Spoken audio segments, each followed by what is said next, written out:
अस्सलाम वालेकुम वीरो। ਅੱਜ ਦਾ ਛੋਟਾ ਜਿਹਾ ਸਵਾਲ ਜਿਹੜਾ ਕਿ ਬੁਨਿਆਦੀ ਤੌਰ ਤੇ ਵੱਡਾ ਸਵਾਲ ਹੈ, ਇਹ ਮੈਨੂੰ ਅਕਸਰ ਹੀ ਪੁੱਛਦੇ ਰਹੇ ਨੇ ਵੀਰ। ਦੱਸਦਾ ਵੀ ਰਿਹਾ ਮੁਖਤਲਿਫ ਵਕਤਾਂ 'ਚ, ਹੁਣ ਇੱਕ ਵਾਰੀ ਫੇਰ ਦੱਸ ਰਿਹਾ ਕਿਉਂਕਿ ਦੱਸਦੇ ਰਹਿਣ ਦੀ ਲੋੜ ਹੈ। ਬਹੁਤ ਥੋੜੇ ਲੋਕਾਂ ਨੂੰ ਸਾਡਾ ਪਤਾ ਹੈ ਔਰ ਚੋਖਿਆਂ ਨੂੰ ਨਹੀਂ ਪਤਾ।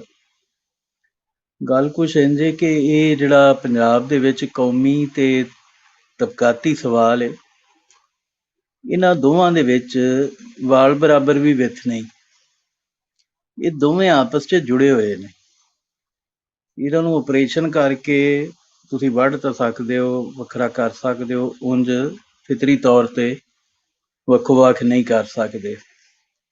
ਇੱਥੇ ਜਿਹੜੇ ਲੋਕ ਪਿਛਲੇ 72 ਸਾਲ ਤੋਂ ਇਕਤਦਾਰ ਦੇ ਵਿੱਚ ਨੇ, ਉਹ ਤੁਹਾਡੇ ਵਿੱਚੋਂ ਨਹੀਂ ਨੇ। ਇਹ ਲਿਖੀ ਪੜ੍ਹੀ ਗੱਲ ਹੈ। ਉਹ ਵੱਡੀਆਂ 3 ਜਮਾਤਾਂ ਦੇ ਵਿੱਚ ਜਿਹੜੇ ਵੀ ਲੋਕ, ਇਹ ਨਹੀਂ ਕਿ ਮਰਕਜ਼ੀ ਕਿਆਦਤ ਦੀ ਮੈਂ ਗੱਲ ਕਰ ਰਿਹਾ, ਆਮ ਜਿਹੜਾ MP MN ਉਹਦੀ ਵੀ ਗੱਲ ਕਰ ਰਿਹਾ, ਉਹ 72 ਸਾਲਾਂ ਤੋਂ ਹੀ ਉਹ ਮੁਖਤਲਿਫ ਖਾਨਦਾਨਾਂ ਦੇ ਲੋਕ ਜਿਹੜੇ ਨੇ, ਕੋਈ ਪੀਪਲਸ ਪਾਰਟੀ ਦੇ ਟਿਕਟ ਤੇ, ਕੋਈ ਨੂਨ ਲੀਗ ਦੇ ਟਿਕਟ ਤੇ, ਕੋਈ ਕਾਫ ਲੀਗ ਦੇ ਟਿਕਟ ਤੇ, ਕੋਈ ਹੁਣ ਆ ਕੇ ਤਰੀਕੇ ਇਨਸਾਫ ਦੇ ਟਿਕਟ ਤੇ ਉਹ ਇਲੈਕਸ਼ਨ ਲੜਦੇ ਨੇ।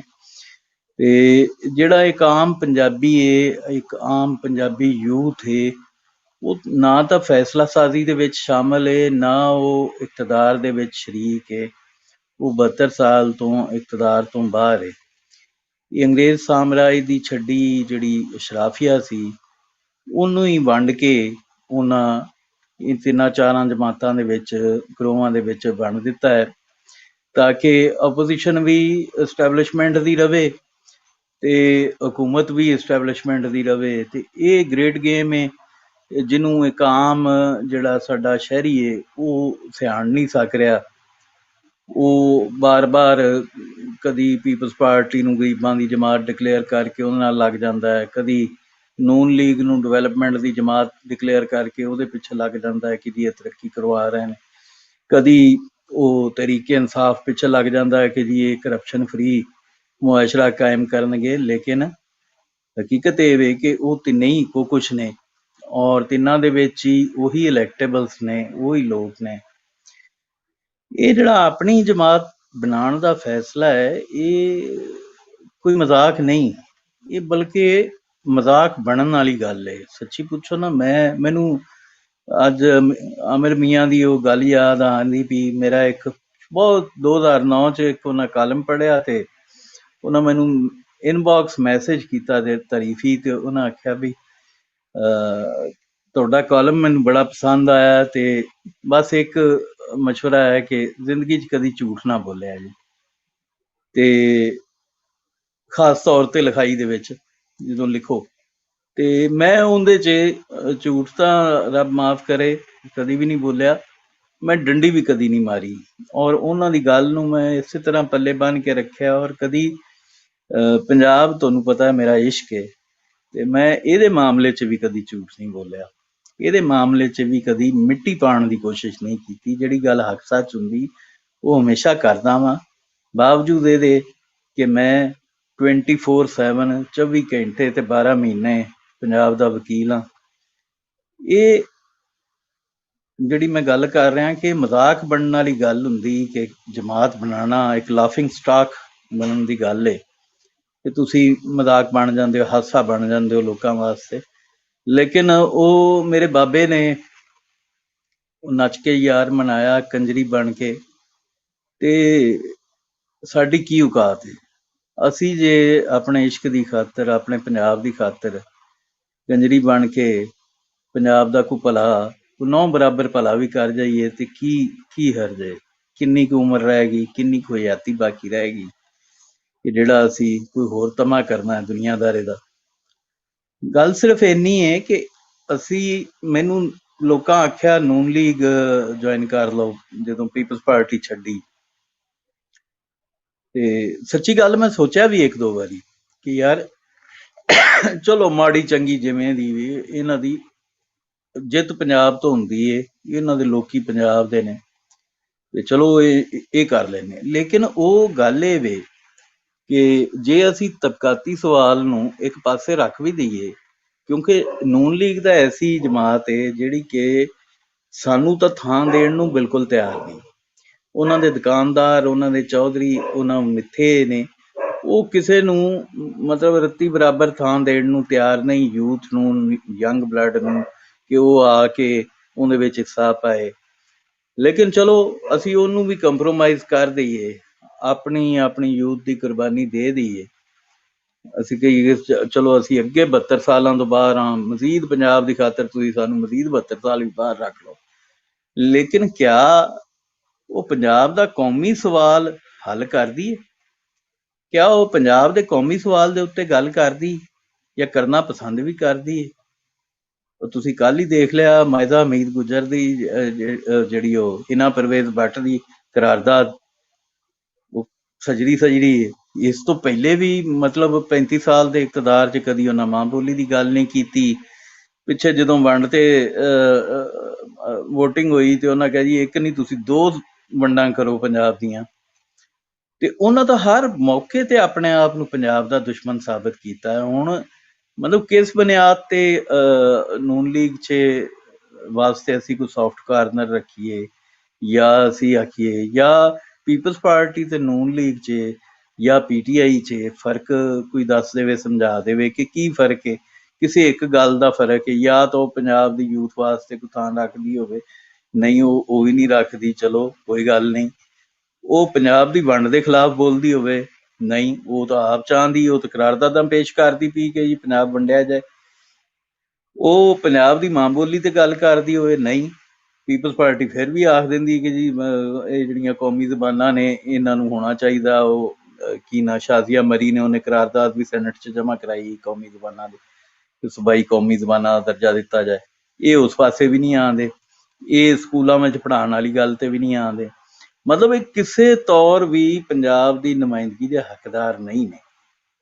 ਹੁਣ ਰਹਿ ਗਈ ਗੱਲ ਸਾਡੀ ਕਿ ਅਸੀਂ ਇਹਨਾਂ ਨਾਲ ਜਾਂ PTI ਵਾਲੇ ਜਿਹੜੇ ਫਰਾਡੀਏ ਨੇ ਉਹਨਾਂ ਨਾਲ, ਜਾਂ ਜਿਹੜੇ ਪੀਪਲਸ ਪਾਰਟੀ ਵਾਲੇ ਨੇ ਉਹਨਾਂ ਨਾਲ ਕਿਉਂ ਨਹੀਂ ਰਲਦੇ, ਉਹ ਉੱਥੇ ਪਾਰਟੀਆਂ 'ਚ ਰਹਿ ਕੇ ਜਦੋਜਹਿਦ ਕਿਉਂ ਨਹੀਂ ਕਰਦੇ, ਉੱਥੇ ਧੜੇਬੰਦੀ ਕਿਉਂ ਨਹੀਂ ਕਰਦੇ। ਗੱਲ ਇਹ ਵੇ ਕਿ ਧੜੇਬੰਦੀ ਤਾਂ ਉੱਥੇ ਹੋਏਗੀ ਜਿੱਥੇ ਤੁਹਾਨੂੰ ਕੋਈ ਅਹਿਮੀਅਤ ਹੋਵੇ। ਉੱਥੇ ਤਾਂ ਸਾਰਾ ਹਾਊਸ ਫੁੱਲ ਹੈ, ਸੀਟਾਂ ਮੱਲੀਆਂ ਨੇ। ਤੁਸੀਂ ਤਾਂ ਉੱਥੇ ਜਾ ਕੇ ਇੱਕ ਦੌਲੇ ਸ਼ਾਹ ਦੇ ਚੂਹਿਆਂ ਵਾਲਾ ਕਿਰਦਾਰ ਅਦਾ ਕਰਨਾ, ਜਿਹੜਾ ਕਿ ਇਹਨਾਂ ਦੇ 3 ਜਮਾਤਾਂ ਦੇ ਕਾਰਕੁਨ ਆਲਰੇਡੀ ਕਰ ਰਹੇ ਨੇ, ਪਲੇ ਕਰ ਰਹੇ ਨੇ। ਮਤਲਬ ਇਨਸਾਨ ਕਹਿਲਾਉਣ ਦੀ ਜਿਹੜੀ ਸਭ ਤੋਂ ਵੱਡੀ ਸਿਫਤ ਹੋ ਸਕਦੀ ਹੈ, ਉਹ ਉਹਦਾ ਸਾਹਿਬੇ ਰਾਏ ਹੋਣਾ ਹੁੰਦਾ। ਤੇ ਇਹਨਾਂ ਦਾ ਕਾਰਕੁਨ ਤਾਂ 3 ਜਮਾਤਾਂ ਦਾ ਕਾਰਕੁਨ ਤਾਂ ਸਾਹਿਬੇ ਰਾਏ ਵੀ ਨਹੀਂ ਹੈ। ਉਹ ਤਾਂ ਦੀਨ ਸਮਝ ਕੇ ਇਹਨਾਂ ਕਿਆਦਤਾਂ ਨੂੰ ਨਊਜ਼ ਬਿੱਲਾ ਵਲੀਉੱਲਾ ਜਾਂ ਕੋਈ ਪੈਗੰਬਰ ਸਮਝ ਕੇ ਉਹਨਾਂ ਦਾ ਦਫਾ ਕਰਨ ਬੈਠਾ ਹੁੰਦਾ ਹੈ। ਔਰ ਉਹਨਾਂ ਦਾ ਨਹੀਂ ਬਲਕਿ ਉਹਨਾਂ ਦੇ ਕੜਛੇ ਚਮਚਿਆਂ ਦਾ ਵੀ, ਜਿਹੜੇ ਥੱਲੇ ਵਾਲੇ ਲੀਡਰ ਹੁੰਦੇ ਨੇ ਉਹਨਾਂ ਦਾ ਵੀ। ਤੇ ਉਹਨਾਂ ਤੋਂ ਕੀ ਉਮੀਦ ਅਸੀਂ ਰੱਖ ਸਕਦੇ ਹਾਂ? ਮਰੀਮ ਨਵਾਜ਼ ਸ਼ਰੀਫ ਉਹ ਬਲੋਚਾਂ ਦੇ ਹਕੂਕ ਵਾਸਤੇ ਲੜਦੀ ਪਈ, ਉਸਮਾਨ ਬਜ਼ਦਾਰ ਜਿਹੜਾ ਉਹ ਬਲੋਚਾਂ ਨੂੰ ਇੱਥੇ ਸਕਾਲਰਸ਼ਿਪ ਦਿੱਤੀ ਜਾਂਦਾ ਹੈ। ਪੰਜਾਬ ਦੀ ਯੂਥ ਧੱਕੇ ਖਾਂਦੀ ਵੀ, ਬਾਹਰ ਦੇ ਮੁਲਕਾਂ 'ਚ ਦਾਖਲੇ ਨਹੀਂ ਮਿਲਦੇ, ਕੁਛ ਨਹੀਂ ਹੁੰਦਾ, ਸਕਾਲਰਸ਼ਿਪਸ ਕੋਈ ਨਹੀਂ ਹੈਗੇ ਸਾਡੇ ਕੋਲ, ਤੇ ਉਹ ਸਾਡੇ ਵਸਾਇਲ ਚੁੱਕ ਕੇ ਬਾਹਰ ਦਿੱਤੀ ਜਾਂਦੇ ਨੇ, ਬਾਹਰ ਦਿੱਤੀ ਜਾਂਦੇ ਨੇ। ਜਦੋਂ ਅਸੀਂ ਗੱਲ ਕਰਦੇ ਹਾਂ ਪੰਜਾਬ ਦੀ, ਤੇ ਉਹ ਕਹਿੰਦੇ ਨੇ ਜੀ ਤੁਸੀਂ ਪਾਕਿਸਤਾਨ ਦੇ ਖਿਲਾਫ ਗੱਲ ਕਰਦੇ ਪਏ। ਆਪ ਉਹ ਨਸਲ ਪ੍ਰਸਤੀ ਕੀਤੀ ਜਾਂਦੇ ਨੇ, ਇਮਰਾਨ ਖਾਨ ਵੀ ਕੀਤੀ ਜਾਂਦਾ, ਬੁਜ਼ਦਾਰ ਵੀ ਕੀਤੀ ਜਾਂਦਾ ਹੈ। ਔਰ ਇਹ ਜਿਹੜੇ ਨਾਮ ਨਿਹਾਦ ਪੰਜਾਬ ਦੀ ਕਿਆਦਤ, ਇਹ ਵੀ ਸਾਰਾ ਕੁਛ ਚੁੱਕ ਕੇ ਇਸ ਗੱਲੋਂ ਸ਼ਾਇਦ ਬਾਹਰ ਦਿੱਤੀ ਜਾਂਦੇ ਨੇ ਕਿ ਇਹ ਤੁਹਾਨੂੰ ਸਮਝਦੇ ਨੇ ਫੁੱਦੂ। ਮਾਜ਼ਰਤ ਚਾਹੁੰਦਾ ਮੈਂ ਇਹਦਾ ਲਫ਼ਜ਼ ਵਰਤਣ ਦੀ, ਕਿ ਇਹ ਨੂਨ ਲੀਗ ਤਾਂ ਬਿਲਕੁਲ ਪੰਜਾਬੀਆਂ ਨੂੰ ਫੁੱਦੂ ਸਮਝਦੀ ਹੈ। ਇਹ ਸਮਝਦੀ ਹੈ ਅਸੀਂ ਇਹਨਾਂ ਨਾਲ ਜੋ ਮਰਜ਼ੀ ਭੈੜਾ ਚੰਗਾ ਕਰ ਲਈਏ, ਇਹਨਾਂ ਸਾਨੂੰ ਹੀ ਵੋਟ ਪਾਉਣਾ। ਸੋ ਉਹ ਕਦੀ ਇਹਦਾ ਰੱਦੇ ਅਮਲ ਅੱਗੋਂ ਪੰਜਾਬੀਆਂ ਵਿਖਾਇਆ ਵੀ ਨਹੀਂ। ਲਿਹਾਜ਼ਾ ਉਹਨਾਂ ਦੇ ਨਜ਼ਦੀਕ ਤੁਹਾਡੀ ਟਕੇ ਦੀ ਅਹਿਮੀਅਤ ਨਹੀਂ, ਉਹਨਾਂ ਦੇ ਨਜ਼ਦੀਕ ਉਹਨਾਂ ਦੀ ਅਹਿਮੀਅਤ ਹੈ ਜਿਹੜੇ ਉਹਨਾਂ ਨੂੰ ਆਪ ਜੁੱਤੀ ਤੇ ਲਿਖਦੇ ਨੇ, ਰੱਖਦੇ ਨੇ, ਤੇ ਉਹਨਾਂ ਨੂੰ ਰਾਜ਼ੀ ਕਰਨ ਦੇ ਵਿੱਚ ਉਹ ਪੈ ਰਹਿੰਦੇ ਨੇ। ਸਾਡਾ ਕੀ, ਇੱਥੋਂ ਤੋਂ ਉਹਨਾਂ ਨੂੰ ਵੋਟ ਲੱਭ ਹੀ ਜਾਣੇ ਹੁੰਦੇ ਨੇ। ਤੇ ਇਹ ਵਜ੍ਹਾ ਹੈ ਕਿ ਜਿਹੜਾ ਪੰਜਾਬ ਇੱਥੋਂ ਤੱਕ ਪਹੁੰਚਿਆ ਹੈ, ਇਹਦੇ ਵਿੱਚ ਸਾਰੇ ਹੀ ਖੈਰ ਜ਼ਿੰਮੇਦਾਰ ਹਾਂ ਅਸੀਂ, ਜਿਹੜੇ ਲੋਕ ਖਾਸ ਤੌਰ ਤੇ ਨੂਨ ਲੀਗ ਦੀ ਵਕਾਲਤ ਕਰਦੇ ਨੇ ਜਾਂ ਪੀਪਲਸ ਪਾਰਟੀ ਦੀ ਜਾਂ ਪੀਟੀਆਈ ਦੀ, ਉਹ ਸਾਰੇ ਹੀ ਇਸ ਜੁਰਮ 'ਚ ਸ਼ਾਮਲ ਨੇ ਪੰਜਾਬੀ। ਕਿਉਂਕਿ ਜਦੋਂ ਤੁਸੀਂ ਆਪਣੇ ਸੂਬੇ ਨੂੰ, ਆਪਣੇ ਘਰ ਨੂੰ ਅਵਲ ਆਖਰ ਪੰਜਾਬ ਨਹੀਂ ਸਮਝਣਾ, ਤੇ ਫਿਰ ਇੰਝ ਹੀ ਹੋਣੀ ਤੁਹਾਡੇ ਨਾਲ ਜੋ ਹੁੰਦੀ ਪਈ। ਹੁਣ ਅਸੀਂ ਜਿਹੜਾ ਇਸ ਪਾਸੇ ਆਏ ਆ ਔਰ ਇਸ ਕੀਮਤ ਤੇ ਆਏ ਆ ਕਿ ਚਲੋ ਸਾਡਾ ਮਜ਼ਾਕ ਉੱਡ ਜਾਏ, ਸਾਡਾ ਮਖੌਲ ਬਣਾਉਂਦਾ, ਕੋਈ ਸਾਡਾ ਤਮਾਸ਼ਾ ਬਣਾਉਂਦਾ, ਜੋ ਮਰਜ਼ੀ ਆਖੀ ਜਾਏ, ਅਸੀਂ ਲੱਗੇ ਰਹਿਣਾ ਹੈ, ਅਸੀਂ ਬਾਬੇ ਤਰ੍ਹਾਂ ਕੰਜਰੀ ਬਣ ਕੇ ਨੱਚਣਾ ਹੈ ਪੰਜਾਬ ਵਾਸਤੇ। ਹੁਣ ਇਹਦੇ ਸਾਨੂੰ ਜਿਹੜੀ ਇੱਕ ਕਮੀ ਜਿਹਦੀ ਵਜ੍ਹਾ ਤੋਂ ਅਸੀਂ ਸ਼ਾਇਦ ਉਸ ਹਿਸਾਬ ਨਾਲ ਅੱਗੇ ਨਹੀਂ ਵੱਧ ਸਕੇ, ਉਹ ਸਿਰਫ ਇਹੀ ਹੈ ਕਿ ਸਾਡੇ ਕੋਲ ਉਹ ਵਸਾਇਲ ਨਹੀਂ ਜਿਹੜੇ ਇਹਨਾਂ ਵੱਡੀਆਂ ਜਮਾਤਾਂ ਕੋਲ ਨੇ। ਔਰ ਇਹਨਾਂ ਵੱਡੀਆਂ ਜਮਾਤਾਂ ਕੋਲ ਤਾਂ ਲਾਮਹਿਦੂਦ ਵਸਾਇਲ ਨੇ। ਇਹਨਾਂ ਦੇ ਤਾਂ ਮਤਲਬ ਖਾਲੀ ਜੇ ਆਪਣਾ ਪਾਰਟੀ ਫੰਡ ਇਕੱਠਾ ਕਰਨ ਤੁਰਨ ਤੇ ਤਾਂ ਵੀ ਇਹਨਾਂ ਕੋਲ ਅਰਬਾਂ ਰੁਪਇਆ ਇਕੱਠਾ ਹੋ ਜਾਂਦਾ, ਜਿਹੜਾ ਕਿ 100 ਰੁਪਇਆ ਜਾਂ 1000 ਰੁਪਇਆ ਕਰਕੇ ਇਕੱਠਾ ਕਰਦੇ ਹੋਣਗੇ, ਜਾਂ 10 ਹਜ਼ਾਰ। ਤੇ ਬਾਕੀ ਜਿਹੜੇ ਸਰਮਾਇਆਦਾਰ ਨੇ ਤਿੰਨਾਂ ਜਮਾਤਾਂ ਦੇ, ਜਿਵੇਂ ਪੀਟੀਆਈ ਨਾਲ ਤਰੀਨ ਸੀ, ਪੀਪਲਸ ਪਾਰਟੀ ਨੂੰ ਮਲਕ ਰਿਆਜ਼ ਸਪੋਰਟ ਕਰਦਾ ਪਿਆ ਸੀ, ਇਧਰ ਮੀਆਂ ਮਨਸ਼ਾ ਸਪੋਰਟ ਕਰਦਾ ਪਿਆ ਸੀ, ਤੇ ਉਹ ਤਾਂ ਵੱਖਰੇ ਨੇ। ਉਹ ਜਿਹੜੇ ਗੱਫਿਆਂ ਵਾਲੇ ਨੇ, ਉਹ ਥੱਬਿਆਂ ਵਾਲੇ ਨੇ, ਉਹ ਤਾਂ ਵੱਖਰੀ ਸਪੋਰਟ ਇਹਨਾਂ ਨੂੰ ਹਾਸਲ ਹੈ।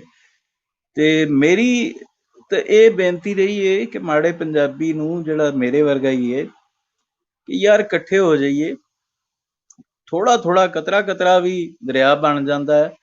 ਤਾਦਾਦ ਇੰਨੀ ਵੱਡੀ ਹੈ, ਸਾਡੇ ਕੋਲ ਕਮ ਸੇ ਕਮ ਇੰਨਾ ਕੁ ਫੰਡ ਹੋਵੇ ਕਿ ਅਸੀਂ ਪੰਜਾਬ ਪੂਰੇ ਦੇ ਵਿੱਚ ਇੱਕ ਮੁਹਿੰਮ ਚਲਾ ਸਕੀਏ, ਇੱਕ ਸਿਆਸੀ ਮੁਹਿੰਮ। ਇਹ ਨਹੀਂ ਕਿ ਅਸੀਂ ਕੋਈ ਕਲਚਰਲ ਡੇ ਮਨਾ ਲਈਏ ਜਾਂ ਫੈਸਟੀਵਲ ਮਨਾ ਲਈਏ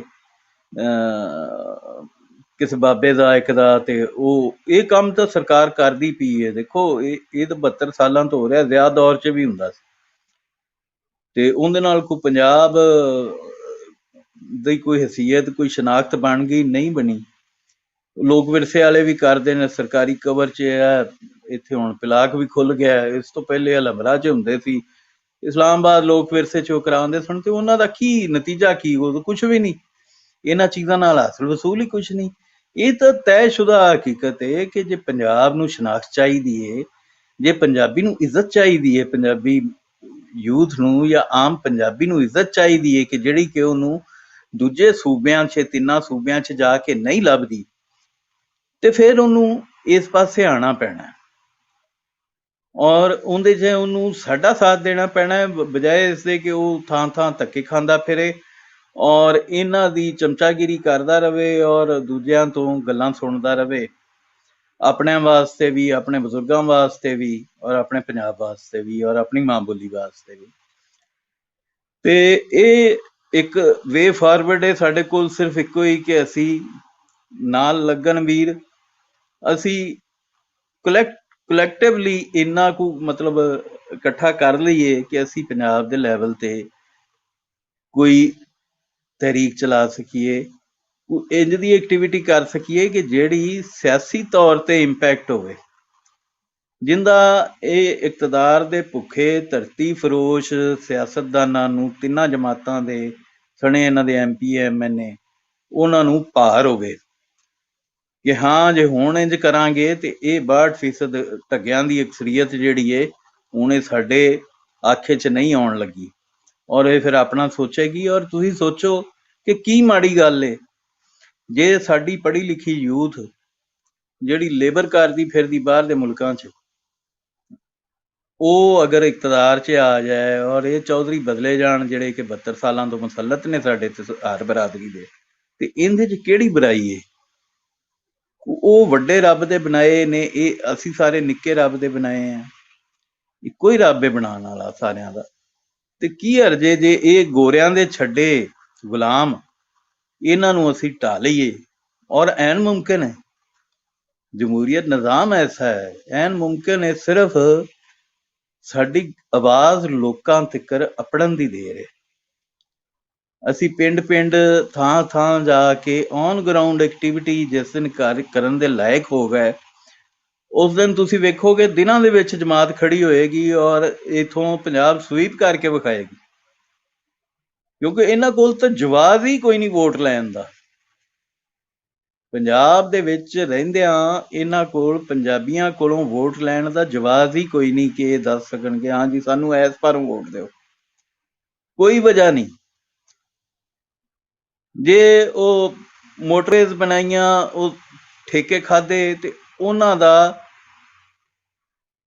ਇੱਕ ਆਮ ਪੰਜਾਬੀ ਨੂੰ ਕੀ ਫਾਇਦਾ ਹੋਇਆ? ਬਾਹਰੋਂ ਤਾਂ ਗੱਲਾਂ ਹੀ ਸੁਣਨੀਆਂ ਪਈਆਂ, ਸ਼ਨਾਖਤ ਕੋਈ ਨਹੀਂ, ਜ਼ਬਾਨ ਕੋਈ ਨਹੀਂ, ਔਰ ਸਿਹਤ ਕੋਈ ਨਹੀਂ, ਹੈਲਥ ਕੋਈ ਨਹੀਂ। ਹੈਲਥ ਨੰਬਰ 1 ਹੁੰਦੀ ਹੈ ਦੁਨੀਆ ਪੂਰੀ 'ਚ, ਐਜੂਕੇਸ਼ਨ ਨੰਬਰ 2 ਹੁੰਦੀ ਹੈ। ਹੈਲਥ ਤੇ ਐਜੂਕੇਸ਼ਨ ਦੋਵੇਂ ਮਾਈਨਸ ਕਰਕੇ ਇਹ ਜਿਹੜੀ ਸ਼ੋਅਬਾਜ਼ੀ ਹੈ, ਜਿੰਦੀ ਵਜ੍ਹਾ ਤੋਂ ਸ਼ਹਬਾਜ਼ ਸ਼ਰੀਫ ਨੂੰ ਸ਼ੋਅਬਾਜ਼ ਆਖਿਆ ਜਾਂਦਾ, ਇਹ ਕੀਤੀ ਗਈ ਸਿਰਫ ਪੰਜਾਬ 'ਚ। ਤੇ ਇਹ ਹੀ ਮੈਂ ਅੱਜ ਤੁਹਾਡੇ ਨਾਲ ਗੱਲ ਸਾਂਝੀ ਕਰਨੀ ਚਾਹ ਰਿਹਾ ਸਾਂ ਵੀ ਆਹੀ ਵਜ੍ਹਾ ਹੈ ਕਿ ਅਸੀਂ ਇੱਕ ਲਹਿਦਾ ਜਮਾਤ ਬਣਾਉਣਾ ਚਾਹ ਰਹੇ ਹਾਂ, ਔਰ ਪਹਿਲੇ ਦਿਨ ਤੋਂ ਔਰ ਬੜੀ ਦੇਰ ਤੋਂ ਕੋਸ਼ਿਸ਼ ਲੱਗੇ ਹਾਂ। ਪਰ ਜੇ ਤੁਹਾਡਾ ਸਾਥ ਨਹੀਂ ਹੋਏਗਾ ਤੇ ਸ਼ਾਇਦ ਅਸੀਂ ਇਹਦੇ ਵਿੱਚ ਕਾਮਯਾਬ ਨਹੀਂ ਹੋ ਸਕਾਂਗੇ। ਪਰ ਜੇ ਰਲ ਕੇ ਮਾੜਾ ਪੰਜਾਬੀ, ਉਹ ਇਤਫਾਕ ਮੈਂ ਬਰਕਤ ਵਾਲੀ ਕਹਾਣੀ ਜਿਹੜੀ ਹੁੰਦੀ ਸੀ, ਉਹ ਲੱਕੜਾਂ ਇਕੱਠੀਆਂ ਕਰ ਲਓ ਤੇ ਨਹੀਂ ਟੁੱਟਦੀਆਂ, ਤੇ ਕੱਲੀ ਕੱਲੀ ਜਿਵੇਂ ਮਰਜ਼ੀ ਭੰਨ ਲਓ ਗੋਡਾ ਰੱਖ ਕੇ। ਤੇ ਉਹੀ ਗੱਲ ਹੈ, ਜੇ ਆਪਾਂ ਇਕੱਠੇ ਹੋ ਜਾਾਂਗੇ ਤੇ ਫਿਰ ਇਹ ਜਿਹੜਾ ਐਸਟੈਬਲਿਸ਼ਮੈਂਟ ਦਾ ਗੋਡਾ ਹੈ, ਇਹ ਜਿਹੜਾ ਅਸ਼ਰਾਫੀਆ ਦਾ ਗੋਡਾ ਹੈ, ਇਹ ਜਿਵੇਂ ਮਰਜ਼ੀ ਸਾਡੀ ਧੌਣ ਤੇ ਆ ਜਾ, ਸਾਡਾ ਮਣਕਾ ਨਹੀਂ ਟੁੱਟਣ ਲੱਗਾ। ਰੱਬ ਰਾਖਾ ਵੀਰੋ, ਆਪਣਾ ਖਿਆਲ ਰੱਖਿਆ ਜੀ।